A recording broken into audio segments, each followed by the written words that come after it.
Okay.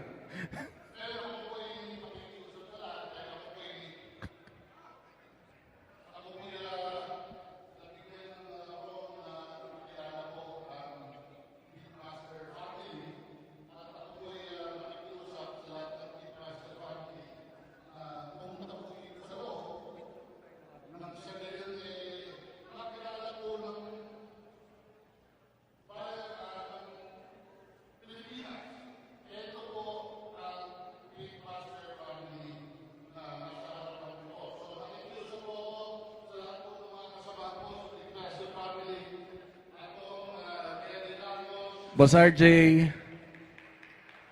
Ma'am G, Boss Art, Joseph. At siyempre yung ating mga operators, yung mga operators po ng Pitmasters Live. Please join us. Sir, Boss Arman, Amo, halika dito, takot.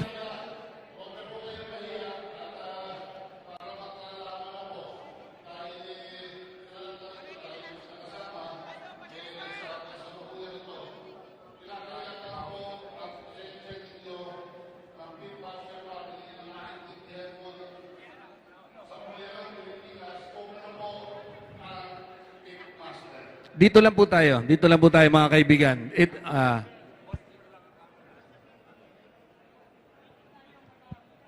Ang dami nyo nakapula.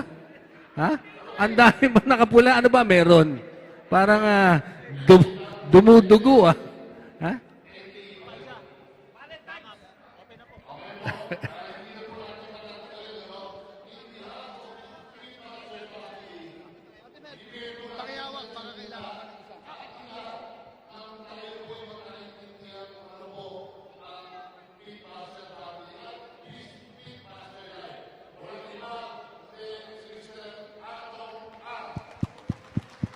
Magandang gabi. Well, magandang gabi sa mga miyembro ng Co-op, Cockpit. Ito, mga may-ari ng sabungan yan. Okay? Association at mga kasama nyo na mga nanonood sa mga sabungan nyo, sa mga Pitmaster Live. Okay? Yung mga OCB natin, magandang gabi din. Lahat ng mga betting station natin outside, saka yung mga nanonood dyan. Yung mga OFW na nanonood din sa atin ngayon, mga nabibigyan natin ng kasiyahan sa ibang bansa, mga nalulungkot, ang pinapanood, itong Pitmaster Live natin. So, yung mga nakikita nyo, mga may-ari, mga legit na mga sabungero yan. Mga may-ari na sabungan. Okay?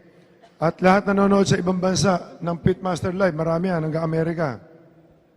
Kaya kami nagpatawag dito ngayon. Kasi gusto lang natin sagutin ng isang dating dating congressman at idol nung araw sa mga paninira niya sa ating Pitmaster Group. Sabi tayo raw, nagchuchope. Okay? Sintisador daw natin, mga nababayaran. Ang grupo raw ng Pitmaster, gusto raw kontrolin ng sabong. Tapos gusto rin daw namin labanan ng dahil nagbabanding kami, gusto raw namin labanan ang mga digmaan at bakbakan. Gusto raw namin patayin lahat ang negosyo. So, kailangan natin sagutin niya kasi unfair naman. Alam naman natin, maski nung araw pa, lalo ako, hindi ko itinotolerate ang kalokohan dyan. Ang gusto ko lang talaga, maayos ang industriya ng mga sabong. Lumaki ang industriya natin. Kasi marami akong plano dito. Ngayon, nakita nyo, malinis na yan. Ilan ang member natin dito? Yung original kami na, siguro mga nasa 20, 30 kami. Sa tingin nyo ba, lahat yan, makukumbisi ko sumama eh.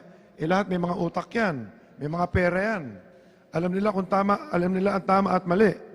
Okay? So, simula tayo. Total, ikaw naman ang binaban, hawakan mo yan.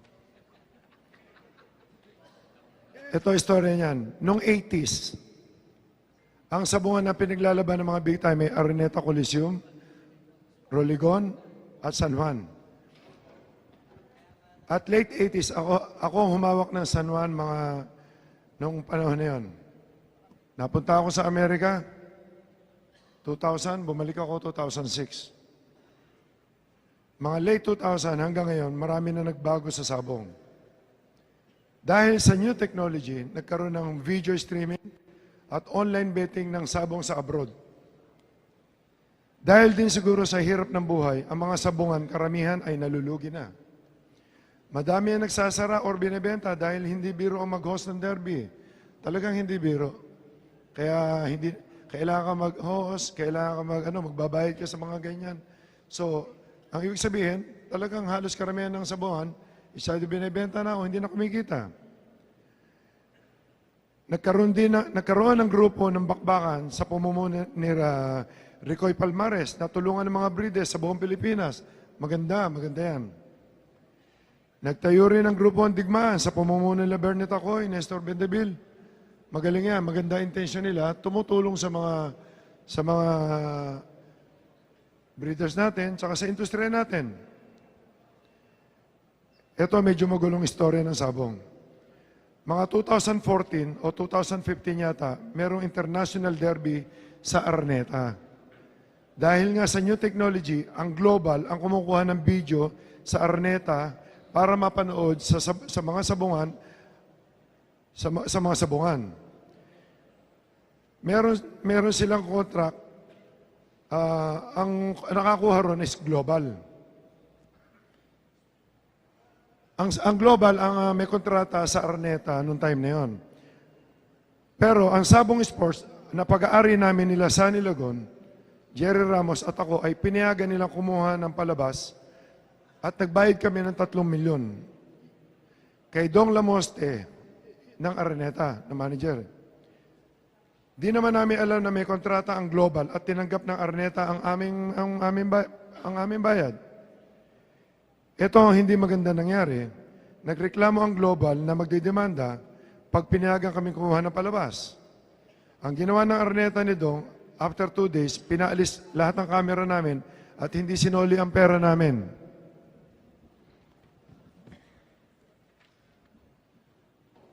Ang ginawa namin ay dinimanda namin ang Araneta sa kalokohan nila. Pagkatapos, doon pinanganak ang pitmaster sa Resort World. Na binubuo nila Jerry, RJ Mia, Gold Plaza, Sunny Lagon, Eric De La Rosa at ako. At maraming sumuporta dahil alam nila ang Araneta for how many years? Ayoko na magsalita muna ng masama. Okay? Naging successful at sumikat ang pitmaster at dumami ang mga sumasali taon-taon. Nakikita niyo yan. Ang pitmaster group, alam ng lahat na ang kinikita namin ay tumutulong kami sa mga may sakit, pag may bagyo, at maski anong tulong sa tao. At lahat ng sumasali ay mayroong sukli ng entry, parang bayad sa pagsali nila. Alam na lahat yan. So sa madaling salita, kaya namin binuo yan para meron tayong libangan, para maging masaya yung mga tao. Tapos huwag na lang yung one-sided. Okay? Nagplano rin kami sa ginawa sa amin na tulungan ng mga maliliit na breeder sa buong Pilipinas na makilala sila at mabenta ang mga stag nila sa pamamagitan ng pag-band ng Pitmaster Band. Wala kaming plano na kalabanin ng bakbakan at digmaan. Wala rin kaming plano ng tournament na meron na parang kikita kami, pareho ng mga digmaan, yung mga ganyan. Gusto lang namin tulungan ng mga breeder na maliliit na mabenta yung mga manok nila, kaya babandidan namin. So, ibig sabihin, pag binandidan namin yung mga hindi nabandidan, binabandidan namin sila, mabebenta nila yung mga manok nila. So, magkakatulong kami ng bakbakan sa kadigmaan. So, maliwanag, naiisa kami. Ito pa ang maganda nangyayari ngayon. Lahat ng sabungan ng mga nalulugi na hindi masyadong kumikita, ay kumikita na ngayon dahil sa video streaming at online betting na ginawa namin na ang lisensya galing sa LGU at supervision ng GAB. So ang palabas na ginagawa natin dito, napapanood sa mga sabungan nila, napapanood sa mga OCB, tsaka sa ibang bansa. Ang dami namin nabibigyan trabaho ngayon. Libo-libong teller. Sa buong Pilipinas, ang dami. Nakarecover lahat. Ang mga breeders, nabibenta na yung mga manok na maayos. Pinipilit natin na maging malinis ang sabong. Okay? Ang Pitmaster ay naging UACOP na ngayon, samahan ng mga sabungan at matitinong sabungero. Halos lahat ng member namin sa buong Pilipinas, matitinong sabungan at sabungero. Ito na ang medyo hindi magandang nangyari at ginawa ng isa nating kapatid at kasama ang sabongero, ito ang buhay niya. Siya si ex-congressman Patrick Antonio, na ang tawag nila, idol.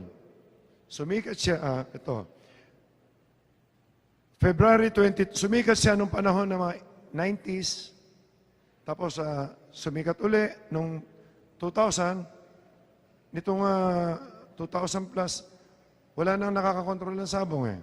Okay? February 22, Saturday, Digmaan Regional Meeting sa Green Hills. Last ano lang to, isang araw. Lahat ng presidente ng Digmaan naandun. Biglang dumating si Patrick Antonio sa meeting nila at hindi naman siya imbitado. Nagsalita sa microphone at nanira at gumawa ng istorya.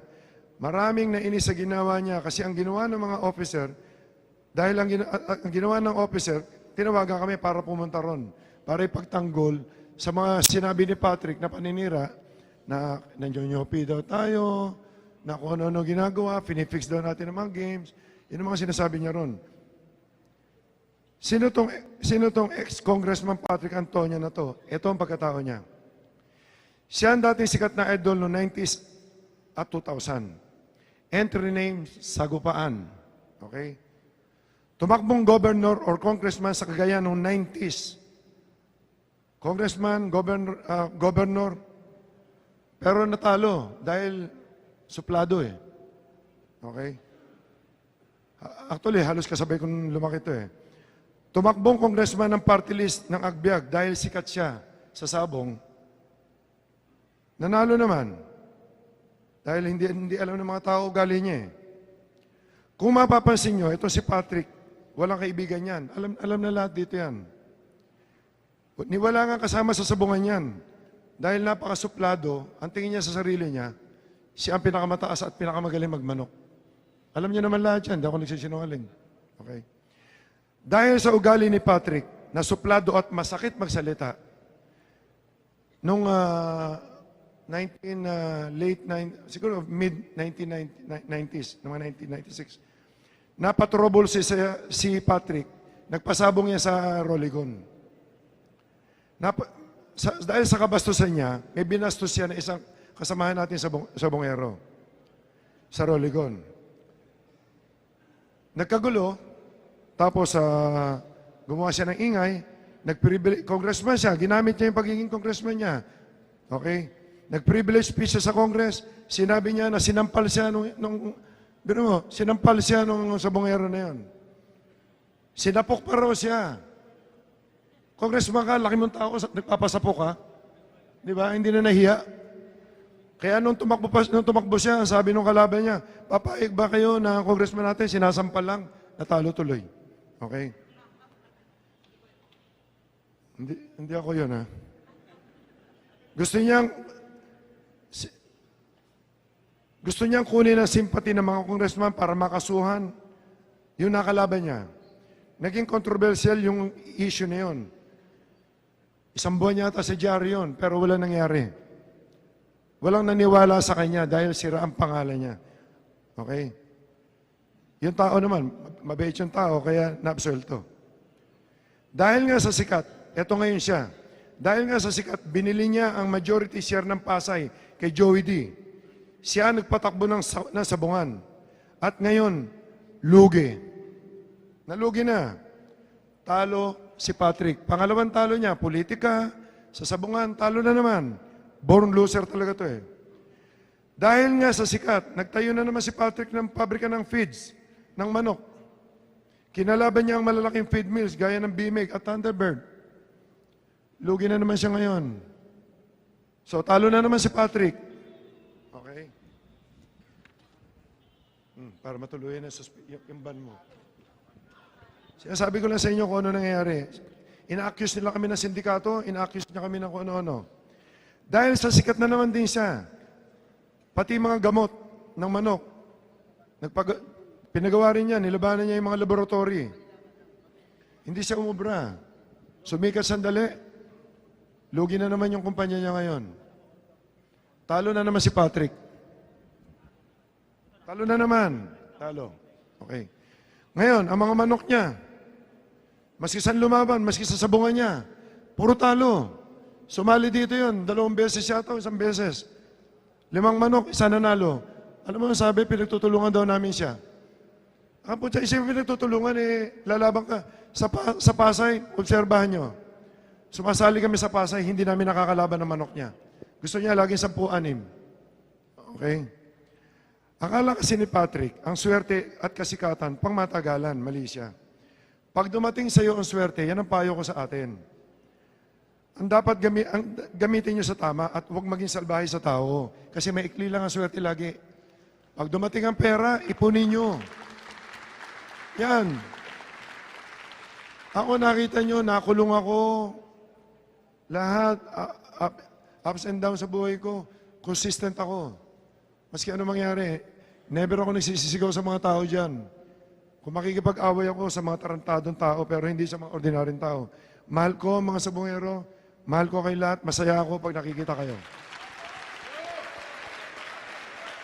Hindi ako papayag na may sumira sa sabong, tandaan nyo, kasi malayo pa ang iniisip ko rito. Hanggang sa ibang bansa, next year, makikita nyo. Kasi ito lang ang sugal na every 10 minutes, walang sugal sa buong mundo na ito, na pareho natin. Kailangan lang, pakita natin sa mga tao, sa ibang bansa, na ayos tayo, walang kalokohan. Kaya, lalabanan ko ang mga kalawang ng sabungan. Actually, 2 yan eh. Pero isa na lang sasabihin ko yun. I-reserve ko isa. Yan si Patrick talaga. Yan si Patrick, sino ba si Patrick Antonio? Imbitahin mo, sasali ng isa, pupusta ng malaki. Pag natalo, iiwanan na yung manok niya, pupusta 33. Hindi napapago yan, simula nung pinanganak yan. Hindi pumapago yan. Ganyan katuso yan, puro pera tinitignan. Ngayon, dahil sa new technology, lugi naman kasi negosyo ni Patrick. Nagtayo na naman siya ng video streaming na nga. Yan na nga yung global. Na nagbebenta ng palabas sa mga sabungan. Binebenta niya 10,000, 15,000. Ang problema, siyempre, yung Pitmaster Live, gumawa kami, libre. So alam natin makakaproblema siya. Bukod sa libre na, kumikita pa kayo. Dahil may porsyento kayo doon sa income namin eh. Ang liit lang kinuha namin, 5%. Binibigyan namin sa inyo, kayo, hindi namin kayo tauhan. Pareho na sinasabi ko, magkakasosyo tayo, magkakatulong tayo sa pag-improve ng industriya. Hindi pareho ni Patrick. Okay. Ito na ang kasalanan ni Patrick. Dito, sobra na kasinungalingan ni Patrick. Ayoko magmura kasi mabait ako eh. Noong February 22, Saturday, di ba sabi ko, nag-meeting ang digmaan. Nagsalita si Patrick doon. Ginamit ang microphone. Kaya ginagamit ko itong microphone ngayon para sa iyo, Patrick. Okay? Siniraan niya ang grupo namin, lalo na ako. Ang sabi niya, kung gusto niyo marinig yan, naka-record yan. Okay? Ang sabi niya, nag-usap daw kami at ininsulto ko daw siya at pinasasara ko daw ang global niya. Yun ang sinabi niya. Ang sabi pa ni Patrick, ang Pasay daw at ang business niya ay pababagsakin ko, yung sabungan ng Pasay. Yun ang kinukuha niya simpati ng mga tao eh. Okay? Pero pinagtatawa na naman siya, hindi niya alam. Habang nagsasalita siya, tumatawag sa amin yung mga tigaron. Ang sabi niya, nagmakaawa daw siya sa akin dahil sa pamilya niya, ang business na yun. Huwag ko raw kalabanin. Hindi naman ako nagtitinda ng patuka. Hindi ko naman nilalabanan yung mga laboratory. Sa tingin niyo ba si Patrick sa suplado niya magmamakaawa siya sa amin? At hindi ko ugali mga pinantao. Sabi rin niya, ang Pasay daw patas, walang tsope. Ang synthesizer maayos, parehas, at di pareho ng pitmaster. Okay? Ako daw, o kami, ay gustong kontrolin ng sabong. Sino ba kumokontrol? Siya nga eh. Gamot, sabungan, patoka, video, lahat gusto niya negosyo. Gusto niya kanya lahat. Gusto niya kami pag-awayin ng digmaan. Nagbabande daw kami para magbigay ng premyo. Kaya kami nagbaband doon sa mga breeder na hindi na bandidan, walang pambayad ng 16,500 dahil limited ang pondo ng mga maliliit na breeders. Binabandidan namin sila sa 12 pesos lang. Halaga ng wimban, wala kaming kita diyan. Binibigay namin sa kanila lahat para maibenta, magamit sa Maynila ang mga manok ng breeder. Ito ang totoong nangyari sa meeting na yan. I think nandito yung asawa ni Tony, yung ano tawag niya, in-laws niya, si Erica. Si Erica, nakapakabait niya. Hindi ko lang pwedeng pagsalitain dito at baka mamaya palayasin na naman ni Patrick. Okay, mamaya kukwento ko pa si Patrick. Marami pa yan. Dalawang page na lang pala to. Ito ang totoong nangyari sa meeting na yon. Since tinawagan ko si Erica, sabi ko, Erica, sabi mo kay Patrick, gusto ko siya makausap para doon sa negosyo niya. Dahil yung negosyo niya, yung global, nasasagasaan na namin. Gusto ko mag-usap para magkaroon ng joint venture. Magtulungan tayo. Okay? Tapos, sinet niya, kami ni Eric, nakipag-usap sa kanya. Ang in-offer ko, kinuwenta namin ang kinikita ng global niya, more or less, ang natitira mga 4 million. Kami naman kasi libre, pero may income kami dahil may betting. Okay? So, ang sabi ko, Patrick, diretso ko yung camera sa mata ko, makikita nyo. Ang sabi ko, Patrick, sabi ko sa'yo, bibigyan na lang namin ng pera mo, mag-joint na tayo, gamitin natin yung mga makina mo, tsaka makina namin, bibigyan kita ng mga 5 million sa isang buwan, happy ka na ba? Yun ang in-offer ko. Yung pangalawa, yung sabungan mo, since may hina na yan, bubuhayin natin. Every Friday, yung grupo ng Pitmaster, magpapaderby tayo dyan every Friday para dyan kami magpapasabong. Yan ang papalabas natin para mapanood sa ibang bansa at babayaran ka pa namin. So, tulong pa rin. At yung mga patuka mo na wala nang bumibili, ipapalabas natin lagi sa stream natin, napapanood ng mga tao at mabibenta yan. Tulong-tulong lang tayo, Patrick. Sabi kong ganon. So, hindi naman sumagot si Patrick. Ano pa sinabi niya? Wala naman no? O, naghiwalay kami nang walang pinag-uusapan. Yun lang. Okay.